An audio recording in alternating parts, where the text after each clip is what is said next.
Hello friends, welcome back our channel. అందరూ ఎలా ఉన్నారు? నేనైతే చాలా బాగున్నాను.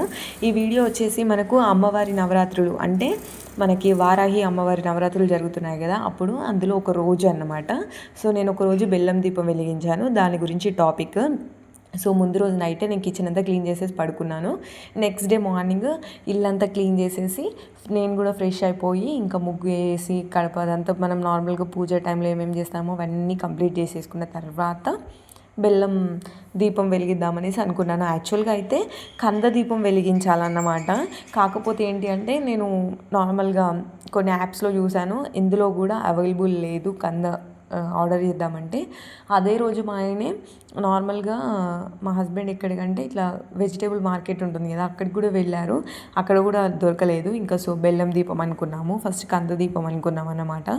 సో నెక్స్ట్ టైం ఏదైతే ఉంటుందో అప్పుడు కంద దీపం అనేసి చేద్దాము, ఈ ఒక్కసారికి బెల్లం దీపం ఎందుకంటే చెయ్యాలి అనేసి ముందు రోజు నైట్ అనుకున్నాము. సో ఇక చెయ్యకుండా ఆపేయడం ఎందుకు అనేసి స్టార్ట్ చేసేసాను అన్నమాట. ఇక నార్మల్గా యాజ్ యూజువల్ మనం ఏవైతే యూజ్ చేసేస్తామో అవన్నీ కూడా క్లీన్ చేసేసుకున్నాము. అండ్ నెక్స్ట్ వీడియో మన టీత్ బ్రేసెస్కి సంబంధించినవి అప్లోడ్ చేయాలా వద్దా అనేసి ఆలోచిస్తున్నాను. ఎందుకంటే ఒకరు అడిగారన్నమాట, దానికి ప్రైస్ ఎంత పడింది, ఎలైనర్స్ బెస్టా బ్రేసెస్ బెస్టా ఇదంతా.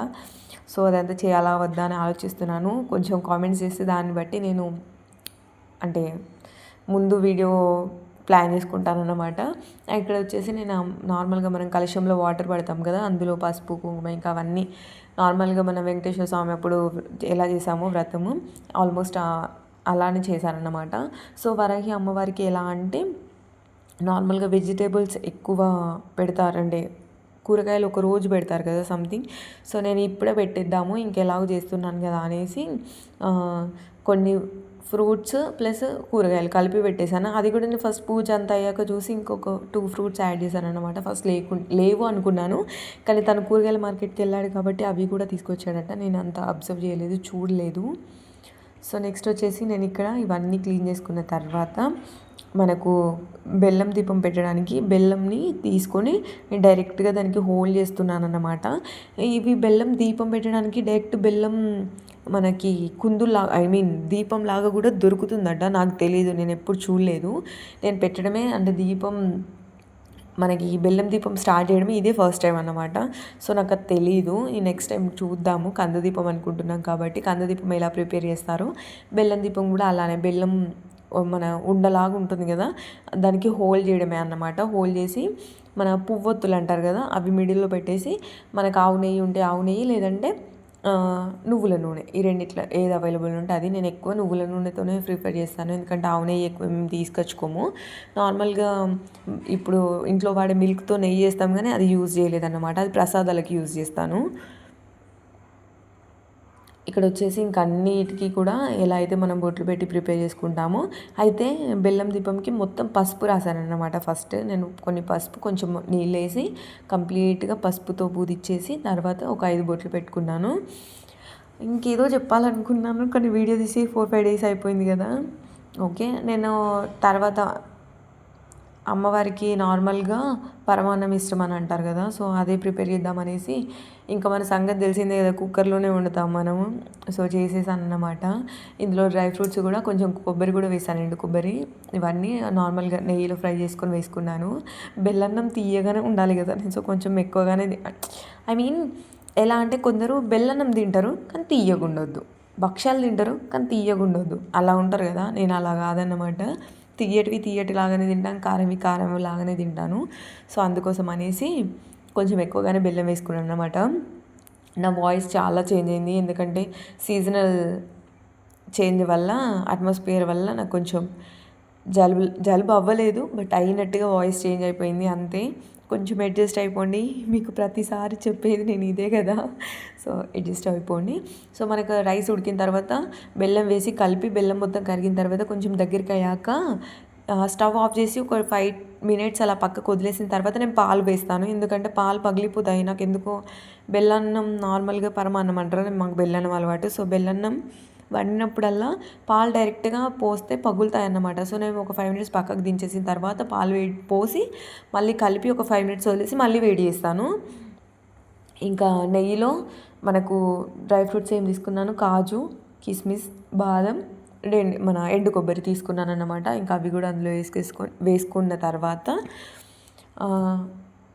అయితే వారాహి అమ్మ ఫోటో లేదు మన ఇంట్లో. ఫస్ట్ థింగ్ అది. నెక్స్ట్ టైము మనం అన్నీ క్లియర్గా మంచిగా చేసుకుందాము. కాకపోతే ఈ ఇయర్ ఏంటి అని అంటే అనుకోకుండా చేయాలనిపించింది కాబట్టి కొన్ని ఇష్యూస్ వల్ల చేయాలి కొంచెం క్లియర్ అవ్వాలనుకున్నాము. సో చేయాలనుకున్నాం కాబట్టి చేద్దామనేసి చేసామన్నమాట. సో నెక్స్ట్ టైం కొంచెం మంచిగా చేసుకుందాము. అప్పుడు అమ్మవారి ఫోటో ఏదైతే తీసుకొచ్చుకోవచ్చు, ఏదైతే ఇంట్లో పెట్టుకోవచ్చు, కొన్ని పెట్టుకోకూడదు అని అంటారు కదా. సో అలాంటివి సర్చ్ చేసి మంచిది తీసుకొచ్చుకొని అమ్మవారిని, అంటే అమ్మవారు మంచిది కదా, ఇలాంటి డైలాగ్స్ వద్దు మనకి, ఇలాంటి కామెంట్స్ వద్దు. ఏంటి అని అంటే అమ్మవారు శాంత రూపంలో ఉంది తీసుకొచ్చుకోవాలి, అగ్ర రూపంలో ఉంది తీసుకొచ్చుకోవద్దు అలా చెప్తారు కదా. అలాంటిది ఏదైతే ఉంటుందో అది చూసి తెచ్చుకొని పెట్టుకుందాం అనేసి అనుకున్నాను అనమాట.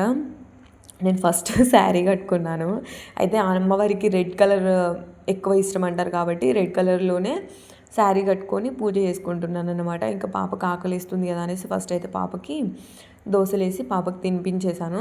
తర్వాత మళ్ళీ నేను నార్మల్గా 5:30కి లేస్తే నా పనంతా అయిపోయి పూజ అయిపోయి ఇదంతా అయిపోయే వరకు 11 అయ్యింది. సో ఇంకా పాప ఆగదు కదా. సో పాప కోసమని తినిపించేశాను ఫస్ట్. ఏమో చెప్తున్నాను కదా. సో రెడ్ కలర్ శారీ వేసుకున్నాను. ఇంకా నాకు అంత కంఫర్టబుల్ అనిపించవు శారీస్ కట్టుకోవడం వరకే ఇష్టం, బట్ అంత కంఫర్టబుల్గా ఫీల్ అవ్వను నేను. ఇంకొకటి ఏంటి అని అంటే బిఫోర్ మ్యారేజ్ ఒక్కదాన్ని సింగిల్గా తిరగడం కాబట్టి శారీ వియర్ చేసినంత పెద్ద ప్రాబ్లం అనిపించేది కాదు. ఇప్పుడు బేబీని ఎత్తుకోవాలంటే కొంచెం ప్రాబ్లమేటిక్గా ఉంది. సో ఎక్కువ ప్రిఫర్ చేయట్లేదు. ఇంట్లో ఉన్నంత వరకు ఒక పూజలు చేసినంత వరకు శారీ వేసుకొని తర్వాత తీసేస్తున్నాను అన్నమాట. సో మళ్ళీ మేము భద్రకాళి అమ్మవారి టెంపుల్కి వెళ్దామనేసి అనుకున్నాము. సడన్గా అన్నీ అయిపోయాయి. వెళ్దామని స్టార్ట్ అయిపోయే లోపు అంటే శారీ వేసుకొని ఇంకా రెడీగానే ఉన్నాను, వెళ్దాం అనుకున్నాము. ఇంకా మా తమ్ముడు మా మమ్మీ ఆల్రెడీ టెంపుల్కి వెళ్ళారు. సో వాళ్ళ వీడియో పంపించారన్నమాట. మనకి ఎక్కడైతే ఆర్చ్ ఉంటుందో అమ్మవారిది అక్కడి వరకు క్యూ ఉంది, దర్శనంకి అయ్యేలా లేదు, ఒక 2-3 అవర్స్ మనకి క్యూలో ఉండాల్సి ఉంటుంది అంటే ఇంకా పాప ఆగదు కదా, వద్దులే అనేసి ఊరుకున్నాము. ఇంకా నేను మార్నింగ్ నుంచి ఏం తినలేదు, టెంపుల్కి వెళ్తాం కదా అనేసి ఒక ఫీలింగ్లో ఉండిపోయి వెళ్ళకపోయేసరికి అప్సెట్ అయిపోయానన్నమాట. ఈ వీడియో అదే టెంపుల్లోదే, చాలా పబ్లిక్ ఉందట. ఇంకా వద్దులే అనుకున్నాము. మళ్ళీ ఇంకా నేను శారీ చేంజ్ చేసుకొని డ్రెస్ వేసుకొని ఈవినింగ్ టైంలో టెంపుల్కి వెళ్ళామన్నమాట. ఎటు చేసి అమ్మవారిని చూడాలనిపించింది కాబట్టి వెళ్ళాలనుకున్నాం, వెళ్ళేసాము. తను అంటే మా పాప నార్మల్గా స్టెప్స్ తనంతట తను దిగదు, కోప్పడుతుంది నన్ను ఎత్తుకోకుండా దించుతున్నారు ఏంటి అని. అందుకే ఫేస్ అలా పెట్టి రియాక్షన్ ఇస్తుంది. ఫైనల్లీ మేమైతే టెంపుల్కి వచ్చేసామన్నమాట. ఇంకొకటి ఏంటి అంటే మేము స్కూటీ మీద వెళ్ళాము టెంపుల్కి. దర్శనం అయిపోయింది. నేను టెంపుల్కి వెళ్ళేంత వరకు మ్యాక్సిమం మొబైల్ యూజ్ చేస్తా. టెంపుల్కి వెళ్ళామంటే బ్యాగ్లో వేసేస్తా, లేదంటే మా హస్బెండ్కి ఇచ్చేస్తా. అమ్మవారిని చూస్తూ ఉండిపోతా అన్నమాట, మొబైల్ ఎక్కువ యూజ్ చేయను అక్కడ. సో ఇంకా మా పాప కోసమని వీడియో తీద్దామని అంటే ఓకే అని అంటే తీస్తున్నాను. ఇంకా బయటకు వచ్చేసాము. అక్కడ అదే రోజు మనకి శివరాత్రి రోజు కదా, మన క్లాసికల్ డ్యాన్స్ ఎలా అయితే ప్రోగ్రామ్ ఇచ్చారో ఇక్కడ అలానే చేస్తున్నారు. పాప కూడా ఎంజాయ్ చేస్తుంది అనేసి కొంచెం టైం స్పెండ్ చేసాము అక్కడ. ఇంకా బాగా నైట్ అయిపోతుంది కదా అని రిటర్న్ అయిపోయాము. ఇంకా నేను మార్నింగ్ నుంచి ఏం తినకుండా ఉండిపోయాను అనేసి నార్మల్గా పునుగులు ఉంటాయి కదా అవి తిందాం అనుకున్నాము. సో అక్కడ ఆగి అవి తినేసి ఒక రిలేటివ్ ఇంటికి వెళ్ళాల్సి ఉండే. సో అక్కడికి వెళ్ళేసి ఇంకా రిటర్న్ అయిపోయాము. రిటర్న్ అయిపోయే వరకు నైట్ అయిపోయింది, వర్షం పడింది. మేము అనుకోకుండా అపార్ట్మెంట్ నుంచి కిందికి వచ్చేసాము. కిందికి వచ్చాక చూసాం వర్షం పడుతుందని.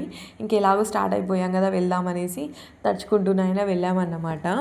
మా పాపకు ఫస్ట్ రెయిన్ అంటే తను ఎప్పుడు వర్షంలో తడవలేదు, ఇదే ఫస్ట్ తను వర్షంలో తడవడము. ఇంకొకటి ఏంటి అంటే నేను కూడా 4 years తర్వాత వర్షంలో తడవడం ఇదే. ఇంకొకటి మా హస్బెండ్తో కలిసి తడవడం కూడా ఇదే ఫస్ట్ టైము. ఇవన్నీ ఫస్ట్ టైమే అన్నమాట. సో కొంచెం క్యాప్చర్ చేద్దామని ట్రై చేశాను, కానీ అది అవ్వలేదన్నమాట. And thanks for watching. Please do subscribe for more videos. Love you all.